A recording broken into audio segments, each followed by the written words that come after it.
นายกินยังหัวเจ้าแบงได้จ้ะไปปลูกพีไปแต่ว่านี่บ่ฮะเผ็ดบ่ลูกเผ็ดบ่เราไปนอนแต่เมื่อคืนนี่กินได้เผ็ดบริโนอนขึ้นยังขึ้นเป็นห่วงบ่น้องดอยเราญาติหน่อยเป็นห่วงอยู่บ่หรือว่าญาติเขาไม่ได้เป็นห่วงย่างคนญาติคนบ่เราเนี่ยไม่ได้เป็นห่วงผัวเนาะไม่ได้เป็นห่วงผัวบ่เราญาติคนน่ะชื่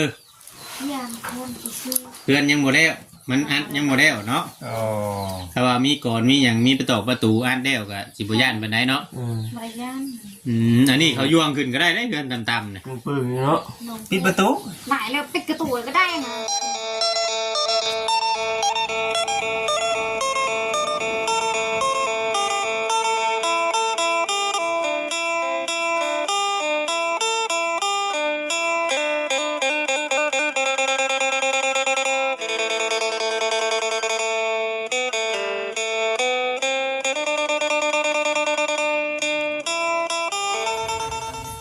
วันนี้พี่น้องเลยเนาะขึ้นเฮือนใหม่ก่อนพี่น้องเลยเนาะก็หลายแย่ห่างเนาะคือเฮือนน้องลอยกับมันค่อยผัวบ่อะไรเฮือนนั่นไอ้บุญกึ่งค่อยผัวอยู่ค่อยทางอยู่นี่ลูกก็แบบอุ้มนอนไปชิเลยนะลูกนะผัวมาเอาพี่น้องทักทายสบายดีเด้อพี่น้องเด้อเนาะผัวมาน้องลอยสบายดีน้องลอยบ่จิตบ่น่ะแม่นว่าบ่จิตทำตัวนี้นี่บ่จิตนี่เดี๋ยวบ่ไหมดีบ่จิตบ่ยังนี่บ่บุกข้ามสวัสดีถูกทางนอนทางไหนกระวนกระวายอยู่เลยเราก็ได้เนาะกระวนกระวายอยู่ไม่นอนแต่เมื่อคืนนี่กินนิ่มได้ล่ะเขานะกินด้วยเจ้านางกินอยู่น้องด้วยกินข้าวด้วยนางกินด้วยบ่น้องดอยไม่นอนแต่คืนนี่ไม่ได้นอนแต่คืนเป็นยังไงนะเผ็ดบ่จะย่านบ่มากินนางกินอยู่หัวเจ้าแบงได้จ้ะไปปลูกพีไปแต่ว่านี่บ่ฮะเผ็ดบ่ลูกเผ็ดบ่เราไปนอนแต่เมื่อคืนนี่กินได้เผ็ดบริโนอนขึ้นยังขึ้นเป็นห่วงบ่น้องดอยเราญาติหน่อยเป็นห่วงอยู่บ่หรือว่าญาติเขาไม่ได้เป็นห่วงย่างคนญาติคนบ่เราเนี่ยไม่ได้เป็นห่วงผัวเนาะไม่ได้เป็นห่วงผัวบ่เราญาติคนน่ะชื่ย่างคนชื่อเพื่อนยังบ่แล้วมันอัดยังบ่แล้วเนาะถ้าว่ามีก่อนมีอย่างมีประตูอัดแล้วก็สิบ่ย่านปานใดเนาะไม่ย่านอันนี้เขาย่วงขึ้นก็ได้เดือนต่ำๆเนี่ยปืนเนาะปิดประตูหมายแล้วปิดกระตูก็ได้นะขึ้นทางนั้นดูยังคือเก่าเลยตีนะมีคนขึ้นมาบ่พย่างจะย่านคนขึ้นมาหาโดยแย่แล้วนั่งโดยมีคนบุกขึ้นบ้านเห็นบ่าวจอยกับบ่าวราวเพิ่นมาก่อนเฮ็ดให้เป็นคนสินอนเฮ็ดได้เจ้าสิเอานอนปงดงลูกแล้วก็นอนง่ายนอนได้เนาะเลี้ยงง่ายเด้เลี้ยงง่าย FC เพิ่นก็ย่องอยู่ว่าลูกแล้วเลี้ยงง่ายบุญมีบ่บุญมีเลี้ยงง่ายฮะว่าง่ายตอนนี้น่ะมันมีอันเสียลบๆมาก็คือว่าทางไงมันเกิงคั่นแหละช่วงนี้ภาคดังๆมานี่เราแบบบ่อยากคือเก่านะบ่คอยใส่ใจกับลูกเมียปานใดสิบ่แม่นอันนี้จากที่น้องดอยคิดว่าเราเป็นยังไงน้องดอยกลัวจะไม่ได้เป็นยังอ๋อเอาแล้วกินเหล้ามันกินเหล้าเรากินเหล้าแต่กี้ช่วงนั้นยุดบ่ช่วงช่วงไม่ได้ยุดคือเก่าบ่ได้ช่วงอยู่เพื่อนเก่าแต่กี้คือว่ามาเท่าไรจะเห็นอยู่ยุดตอนนั้นยุดบ่ได้กินช่วงน่ะมาช่วงนี้เริ่มกินอีกแล้วเราเป็นคนมากินบ่มากินแต่เป็นคนเราแค่ว่ากินแล้วเป็นแบบนี้กูเถื่อป่ะเป็นแบบนี้กูเถื่อเป็นแบบนี้ตลอดเนาะแค่ว่ากินย่ำใดเลยเนาะมาบ่มันเกิงมาบ่ไม่ใช่แม่นบ่พูดไทยบ่าวนั่นไทยคำพูดมากนี่คือสิดีใจเบิ่งเขาแล้วนี่เนาะหยุดยากอยู่เนาะคงอยู่เนาะคงทางขัวอยู่เบิ่งเขาแล้วป่าบ่เป็นกินด้วยข้าวนั่นอยู่ติกินข้าวแล้วไปจ้ำกูเพชรบ่จำได้เพชรบ่เฮ้ยเนาะอันนี้ก็ยัง เรื่องเป็นนี่เนาะเรื่องเป็นกับคาช่างในเรื่องที่ว่าเพิ่นนี่พี่น้องเอ้ยยังบ่ทันได้พอเด้อเนาะมีเป็นอันน่ะปู เป็นไงวะเนี่ย ปูพานี่ก็สิดีใจ น้อย จะเป็นหยัง เขาไปนอนคืน เป็นย้อนบ่ได้นอน หนึ่ง ก็ได้หาว เรื่อง บางมือบ่ได้นอนก็คือหาวคือเก่า คือเก้าอะไรคือเก้า เอาเพราะว่านั่งเถื่อกับว่ามาปกติเราก็หาวคือเก่าเราจะเป็นแบบนี้ คนไม่ได้ไปทางไหนเลยมันอยู่แต่หมอนเก่าอยู่แต่กับลูกกับอย่างแหละ ไม่ได้ไป มันเกิดความง่วง เนาะไปทิมผีเนาะไปปรุงผี ไปปงพี อยู่บ้านอยู่ไกลแต่บ่ ใกล้ ไกลสิ ไกลไม่ได้ไกล ก็โทรใช้น้องเจ้าก็โทรใช้เอื้อยเจ้าก็โทรบุติดเขาปิดเครื่องมาที่โทรถามข่าวเบิ่งยันว่าเรายังเวิงเวงอยู่แถวนั้น ให้กลับบ้านด่วนไอ้มันเกิงต้องกลับบ้านด่วนแล้ว ลูกเมียคอยท่า เขาปกติเนาะ โทรบุติด ไปทางใด ยันเมาหลายกลัวเนาะยันเมาเลยเพิ่นบ่ให้มายันว่าล่มน้ำในย่าน เดิน ยันที่พี่น้องเพิ่นหามก็มีได้ คิดว่าเราไปหาปลาหาอย่างคือแต่เก่าเยอะไปโปงพี เนาะน้องน้อยเอ้ยท้าเดี๋ยวเอาลูกท้าเมื่อยบ่เอาลูกคนเดียว บ่ไม่ได้เมื่อยเลย บ่ได้มือเก่งอีนี่นี่เนาะ มันลินหัวนอ ลูกเรา น ก็นอนหงายข้างล่างอยู่ ลูกแล้วว่าไงยังสบายอยู่สำนี่มันธนาคารเด้ถ้ามันค้านนั้นไปเป็นนี่ต้องระวังนะบัด ลูกเด็กนี่เนาะ แมนมันต้องย่ามันตกเฮือนได้เด็กหน่อย จะไม่ไปเลยได้ดิ ไม่พนักต่ำๆทำนี่นะห่วยมันยังแก้ได้นี่มันขึ้นได้ได้นี่เนาะ บ่ย่านได้เนาะ นี่โอ้คอยเฮ็ดนั้นน้องบิวตี้ลูกคอยตอนนั้นคอยเฮ็ดห้าวคุณผีวะอยู่เถียง กันไว้เนาะ กันไว้ยามมันขึ้นได้เด็กหน่อยเฮ็ดชูงนะ เห็ดขอกไว้วะ เฮ็ดคอกไว้นะ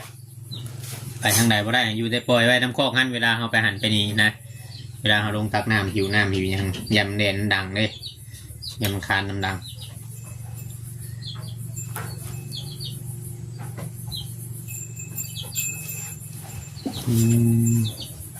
นางคิดนางเจ้าอยู่ปะนั่นว่าบุคิดฮอดผัว เนาะ หากที่ว่าผัวมาแล้วงวกปักเลยเจ้าแล้วคือว่าให้ยับไปเลยบัดนั่งยืนให้ยับมาพี่ไปเลย ยังลูกพุ่นเด้ ยับไปพูดอีกนี้ที่ยับมาใกล้ข่อยได้เห็นข่อยเว้ากัน แล้วพอลงใกล้ฮะลูกดีใจมันพิมพ์ไป ฮะ มันพิมพ์ น้องข้างล่างมากิน จากผู้น้อยผู้ใหญ่แบบนี้เนาะ เป็นตัวหรอ บอกให้ลูกได้ใกล้ โดนการขึ้น เอาจับบอกครับข่อยจะไปไล่ให้ ของคอยทางแล้วก็ได้รอพุ่นรอพี่ คอยทำผูกไว้ ยังเห็นมาเอ็กซิมาในสภาพแบบใดก็ยังบ่ยัก มาแบบกระบนกระวายนี่พอแห้งแล้วเนาะ เคยว่าน้องลอยมาขบวนกวาย ทำมาเนี่ยแบบให้เจ้านะเคยอยู่บอกเมามาเนี่ยให้เจ้านี่เคยอยู่บอก มันหนาวเหลืองมันนอน บอกดังๆใน FC บ่ได้ยิน อ้าวหรือเคยให้ บ่เคยให้บ่ โดย ยันมาเลย ให้นี่เลย เห็นมาเลยแม่นแล้วนอนเห็นว่าน้ำเมาเลยแม่นแล้วนอนบ่ นอนเลย มาน อนเลย จะมาหอมแก้มเมีย นอน เมียว่าสิให้ผัวคักเดินให้ใจอ่อนจังซี่ ยังเมาเลยนอนเลย โอ้ยเนาะถือว่าเป็นเรื่อยอยู่เม่นบ่เรามองสิเรื่อยอยู่บ่ เรื่อยๆแล้วมันอยากดี คัน น มี อน เวีย ไม่มีเวียมาได้ ช่วง มาก เวียกเนาะช่วงเวียกช่วงงาน โดน แต่ว่าช่วงเวียกช่วงงานเวลากินแบบบ่ยั่งนะเนาะแต่ว่าบ่มีงานนี่คือบ่เป็นหยังเนาะ โดน โอ้บ่ได้เห็นหน้าแต่หึกแล้วมา2เทื่อนี่ก็บ่เห็นนะพี่น้อง ตั้งแต่เฮามามื้อนั้นเนาะ 3เทื่อนี่แหละบ่ยังอยู่โป เฮามาก็บ่เวียงเหมือนกับบ่พ่อเนาะ FC ว่าให้บอกให้สอนว่าได้ให้นั่นอันนี้ก็แจ็คสิว่าในหลายพี่น้องเนาะมีแต่คำเฮาสิบอกให้นั่งร้อยบอกแล้วเราก็บ่กล้าบอกเราผู้เป็นเมียน่ะ มีแต่อยากให้มันนั่นก็สั่งให้บ่จอยบอกนางดอยนี่บ่กล้าบอกว่าเขามานี่บ่ค่อยพ่อเพิ่นพี่น้องเนาะ มาบ่พอกัน นี่ อื่นกับพ่อมา มื้ออื่น โดย บ้าน เจอ นี่ มื้ออื่นบ่พอได้บัด บ้านนี่ก็ว่าว่ามื้ออื่น มื้อ ได้จะว่าบ้าน มือพ่อ มื้อไปเลยโอ้ย บ่พ่อมื้อนี้มื้ออื่นบ่พ่อมื้ออื่น ประกาศหาได้บัด ประกาศตามหา ตามหาผัวน้องลอย เออ มาแล้ว หึ พอแล้วสิไปซะเหลือ เจ้าเว้าแบบนี้บ้านนี้เด้อบอกผัวเจ้านะว่าให้เจ้าอยู่เฮือนอยู่ชานนี้เวลาเห็นเพิ่นกับบ่ให้หนี้หอยปุ๊บคือมื้อนั้นก็เห็นทุกข่อยนั่งอยู่เฮือนกับไปเลยก็บ่เอาแบบนั้นมันบ่งามเด้อ โดย จะต้องบอกผัวเจ้าเด้อชื่ออยู่บ่ข่อยเว้านี่บ่แม่นโรยชื่อใด เจอเลย แม่นอันนี้มาเพิ่นมาพ่ออยู่ห่างผัวเจ้าบ่อยู่ต่อมันก็บ่จักควรสิบ่ แม่นนั่น มัน นะ เอาแล้วพวกสิเป็นย่างเมียพอมาอยู่เพื่อน อ้าวมันบ่เกี่ยวเด้ทั้งเทื่อเพิ่นมีเรื่องอยากเว้ากับผัวเด้ เหมือนเนาะ ฉันบ่ให้มาอยู่ในเฮือนนี่ให้อยู่แต่เมียเอาบ่ ครับแม่นอยู่ อ่า สวัสดีเด้อ เว้าฉันบ่ได้แบบนั้นต้องบอกให้เราเข้าใจเด้อ โดย เจ้าฮู้อยู่บ่ว่าตอนนี้น่ะ FC น่ะเพิ่นบ่มักที่ว่าเจ้าเฮ็ดแบบนี้บอกให้ผัวเจ้าเข้าใจ อยู่พร้อมหน้าเฮียงตากัน แม่ เนาะ นแม่นว่าเมียอยู่ได้ผัวไปนั่งอยู่พมไม้พมตอกดีตากล้องดี FC อยู่บ่ได้แบบน่ะอันนี้เฮาเว้าแบบความจริงให้เพิ่นฟังนะพี่น้องเพราะว่าบางเทื่อบางทีอาจสิบ่เข้าใจ คือเฮาเว้าซำนี้เราก็สิหยุดซำนี้นางโดยนี่เนาะอาจสิบ่ไปสอนชื่อผัวเราก็มี บ่ดอกบ่สอนดอก คนแบบ เพิ่น นี้ สิช นะ อนดอกนะ เพราะว่านอกจากว่าอันมื้อหน้ามื้อในเฮามาพ่อได้เฮาจังสิบอกเราแบบให้เราเข้าใจ และ เพราะว่าเพราะว่าการที่เฮาเว้าแต่ละเทื่อเราก็บ่กล้าเว้าเด้บ่กล้าเว้าผัวเว้าง่ายๆจ้ะก็มา ได้ไหม โดยผู้อยู่บ่ใช่ว่าเวียงเพิ่นบอกหยังขี้นี่ สบายดี เรื่องผัวเจ้าน่ะ ได้ที่ไหน ฮะ เจออะไรมาเนี่ยว่าจ้อย บอกผู้ ว่าได้ได บอกได้ใดบัด บอกผู้ ให้บอกได้ใด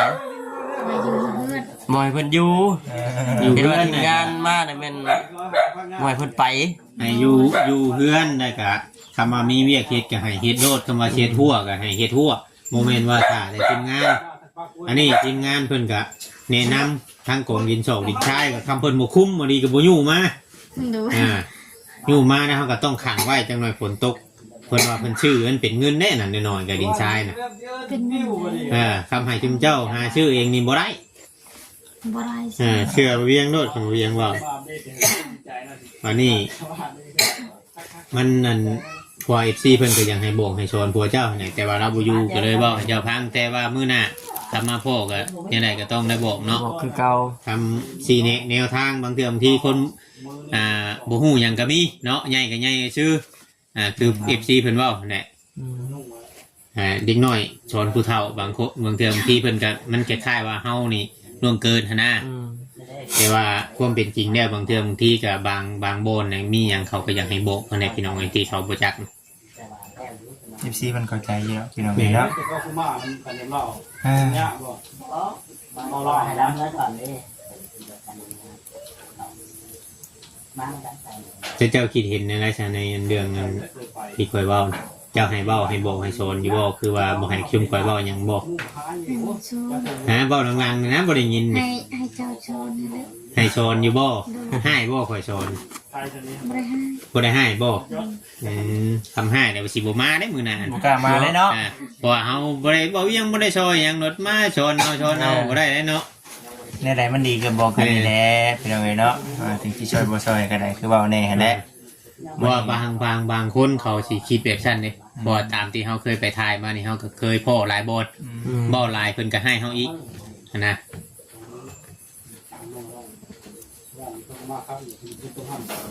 มีแต่หักแข่งกันนั่นแหละเห็นเนาะเบิ่งแย่งกัน สิ่งที่ว่าคือเว่าแน่น่ะย่านเวลาเจ้าอยู่คนเดียวน่ะย่านเป็นยันโรคประจำตัวเจ้าเกิดคืนนี้เมื่อวานนี่จุ่มข่อยเป็นห่วงยันโรคประจำตัวเกิดแต่เพราะว่ามันครบรอบแบบว่า2 ค่ำ 3 ค่ำนี่แหละปกติเรา กินยา กินยาอยู่ดิ ว่าช่วงนี้เราได้กินยาเด้ อ๋อ คำว่าได้กินยานี่ข่อยว่ายันว่ามีอาการอยู่หวานแต่ว่านี่เพิ่นหู้ซึกในโตเพิ่นแก้ยากินเด้อเมื่อวาน โอ้เอาไปนั่นได้บ่แต่ยี่บ่มียาปล่อยเลยเนาะอ๋อ ในลูกเด็กกินบ่ได้ยา เนาะ คำว่าอันชื่อช่วงท้องนี่แม่นกินบ่ได้ กินบ่ได้ เจ้าอย่าเอาก็ได้ลูกว่านี่นะคำช่วงท้องนี่กินบ่ได้ได้กินยาไปตัวที่ก็ยังคันเฮาเป็นไข่ก็ยังกินบ่ได้เนาะ บ่ได้เลย พอแล้วสองคนน่ะเด้พอแล้วเนาะ ยังสิเอาอีกอยู่บ่ลูก บ่ ฮะ บ่ พอได้ พอได้ ผู้อยากได้บ่ผู้ชาย บ่อยากได้ เอามาเรียกเลยดิ ตามหยอกแล้วอะไรพี่น้องเอ้ยบ่ให้เล่าผัวแล้วเรามีแต่เช้าได้ผู้ชายบ่อยากได้บ่ บ่อยากได้ สมมุติอันนี้คือลูกผู้หญิงนี่สมมุติว่าเขาใหญ่มาแล้วได้ซะเขาสิมาอยู่นำเจ้าหรือว่าไปอยู่นำผัว ยืนก็เลย สมมุติว่าเขาใหญ่เขาเอาลูกมาผัวเพื่อนผัวได้ผู้หญิง จะใจยังได้มาอยู่เป็นผัว ไผสิเบิ่งเจ้าบัน ก็สิบ่พูดแล้วสิบ่ ให้ผัวเบิ่ง ผัวกระเฒ่าคือกันบัดนี้ต่างคนต่างเฒ่าละบัดนี้เนาะ อันนี้ก็คือว่าเฮาเว้าหยอกลาพี่น้องเนาะจริงๆก็มันก็แล้วแต่เนาะบางเทื่อบางทีก็มันขึ้นอยู่กับลูก แม่น จังบางคนมีลูกผู้ชายกับมืออยู่น้ำเมียด้วยก็มีนะแล้วแต่คนอันนี้ก็ได้ บ่เกี่ยวกันดอกว่าผู้หญิงผู้ชายสินะ โดย แล้วแต่ว่า แต่หลักๆแล้วนะทั้งฮีดทั้งเพิ่นนั้นสิเมื่ออยู่น้ำผัวนี่เน้นแล้วนะ ผู้หญิงเมื่อเนาะ ผู้หญิง คือกันรับน้องดอยนี่นี่เนาะยังมาอยู่นำผัวเนาะ โดย เออ เจ้าบ่กล้าเว้าน้ำผัวย้อนเจ้ามาอยู่น้ำดาวนี่บ่ ใคร เจ้านะเจ้าบ่กล้าให้เราย้อน บ่กล้าบอกบ่กล้า บ่กล้า ช บอ อก น กล้า ผัวนะ ย้อนเจ้ามาอยู่น้ำดาวนี่บ่ โดย อืมบัดนี้คือ FC เพิ่นเว้าดินกับเป็นของเจ้าเพื่อนนี่เพิ่นก็เฮ็ดให้เจ้ากับลูก แม่น เจ้าก็บ่ต้องว่าย่านเราทุกเรื่องนะพอง่ายประตูก็ที่จริงเพิ่นก็ว่ายังมาใช้อยู่ห้องนี้อันนึงไอ้บุญเกิงเหมือนมักอยู่ไปห้องนั่นไปใช้ห้องเดียวใช้ประตู2 อัน3 อัน ใส่ห้องนี่ นี่บ่ตะกี้พูดมานี่เพิ่นเฮ็ดไปแล้วก็แล้วดอกตามที่ FC เพิ่นคอมเมนต์กันเข้ามาเนาะ มันคือว่าย่ามันเดทบอกหรือว่าจังได๋ ดาว่าเฮ็ดให้ถึกใจคนอยู่ไอ้บุญเกิงเว้าสิว่า FC เพิ่นว่าเฮ็ดถึกใจเจ้าของเงินว่าเนาะเพิ่นคอมเมนต์กันเข้ามา เนาะเอ้าเบิ่งไปเฮ็ดได้จังเฮ็ดได้เด้ แม่นในเหตุแล้วนี่ก็คือว่าเขาเว่าตามในคอมเมนต์ คอมเมนต์เป็นนั่นปะ แม่น อ๋อ พอทางวาลาตะกี้เราก็ใหายใส่อยู่พี่ แม่นบ่ แม่น โอ้ วันนี้ทางไอ้บุญกึ่งมาว่าเพิ่นมาเพิ่นมักแบบนั้นเพิ่นมักเพิ่นว่า สไตล์เพิ่นมักในนั่นเด้เนาะ จ้ะเมียนี่บ่ให้ช่องเบิ่งไผเพิ่นว่า อ๋อผมเป็นผู้ ขังไว้เลย ขังไว้เลย อันนี้ยังสิกั้นนี่เนาะ บ่กั้นนี่ ใช่ทั้งนั้นแล้ว บ่กั้นหากแต่ว่าเมียนี่ให้ออกแต่ทางนี้ไปทางนี้บ่ได้ทาง เออ เอามาพีแล้ว เอามาอย่างนี้ เอาผีมาไว้นี่ แม่นเอาผีไว้บางนี้บางมีไว้ บ่เอาพี่ยังน่ะ ปูน เอามาอยู่พี่ยังเอามาพี่อยู่บ่น เรา อืม เอาใส่ยังมาบัดนี้ ให้มันเร็วก่อน ฮะ เสียมา สิเอาใส่ยังมาผี จักเด้อ จะถ้วยอยู่ตะกี้คือว่า บ่ได้ใส่ถ้วยบ่ หมอแล้ว อยู่ว่าใส่ จะ ถ้ ว่า วย ตะกี้คือว่าใส่ถ้วย เนาะ ตะกี้นี่ แม่ อยู่บ้านคอยใส่ถ้วย ทำอยู่พี่ได้จ้ะ พี่อยู่บ้านพูนี่ไม่ได้ใส่ถ้วย บ่ใส่คู่บ่ ใส่ไหม ใส่ไม้ โดน อืม ตอกๆอะไรอย่างนี้ อ๋อเฮ็ดหิ่ง เฮ็ดที่ ใน เนาะ FC เพิ่นว่าเฮ็ดหิ่งผ้าให้น้องดอยนี่เด้อบัดนี้จำเฮ็ดหิ่งผ้ากับผู้ที่เราเอาผีขึ้นไปไว้เนาะ เออ มันบ่ได้ ไป เนี่ย ทางพุ่นบ่ได้เด้อ หิง ไป พระ ทางนี้ กับ เด้ หิ อง พีเลย นั่นแหละจังว่าน่ะ เพิ่นถือพีเด้แม่นบ่ เนาะ เพิ่นมาถือไปทางนี้เนาะ แม่นเพิ่นบ่ได้ถือพระแม่นน่ะบ่ เด้อ มาถือพี ทางทุกทีเลยคอยบ่ได้ไปกันบ่ไปกันตัวนี้ นั่นคือมันหกทางนั้นได้ซะ ไม่ฮอดเลย บ่ลังเทื่อเฮือนหกทางนั้นได้เจ้าก็ไปกวดบ่ได้ บ่ได้เลยจ้ะ ให้มันเกินกวด โดน นั่นคือเราบ่กวดได้ซะ ให้ลูกกวด ให้ลูกกวดอืม ขอนี้ทั้งนี้เลยคือกวาดคือไป ถ้าเป็ดเนาะ ก็กวดได้แต่ทางนี้ เจ้าคิดว่าถ้าเฮือนแล้วนี่มันสิสะอาดอยู่บ่คือมันสิหก เสีย สะอาดบ่ เด้อ คักแน่บ่ คอยลุกมือซ้ายคือกวาดกวดให้ กวดอยู่บ่ กวาดเลย อื คือ ม ได้กวดอยู่เนาะ กูมือเนาะ ดีแล้วได้กวดเห็นฉันนำ ว่าคะแนนเพิ่นปูฉาดยางให้แต่ต้องมันทูแล้วบัดนี้ โดน ถ้าบ่เจ้าเหยียบห้อยเปื้อนห้อยตีนเปื้อนนั้นมันสิเป็นห้อยดูได้ตัวน่ะเชื่อน้ำมันน่ะฉาดยางน่ะแต่ว่าเพิ่นว่าถ้าเฮือนแล้วเนาะเพิ่นจังให้ปูเนาะ โดน อยู่มีแต่ถ้า ผัวแล้วเด้อเนาะ แม่น ผัวมากอะบอกเพิ่นเจ็บเจือเนาะบอกเพิ่นเจ็บเจือทางทีมงานมาได้ถามมาเจ้าบ่เห็นหลายมื้อแล้วเจ้า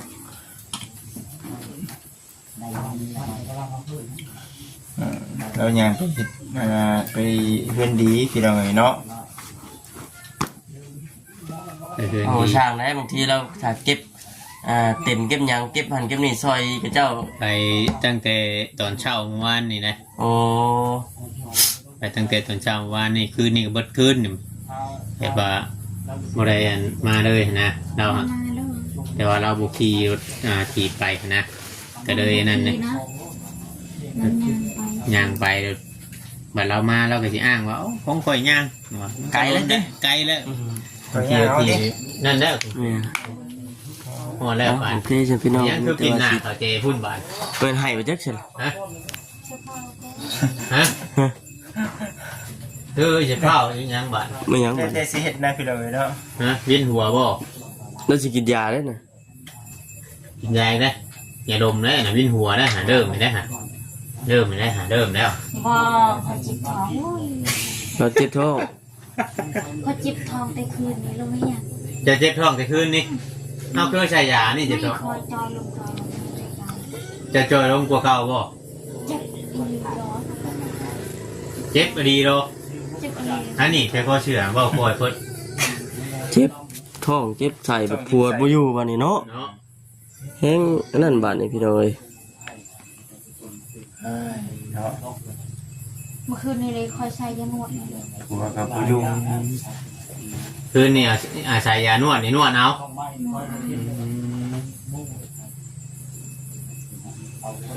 เจ้าคิดว่าเรายังสิกลับมาอยู่บ่มื้อนี้น่ะ แล้วนี่เราคอยคิด บ่แม่นบ่เป็นมื้อเช้า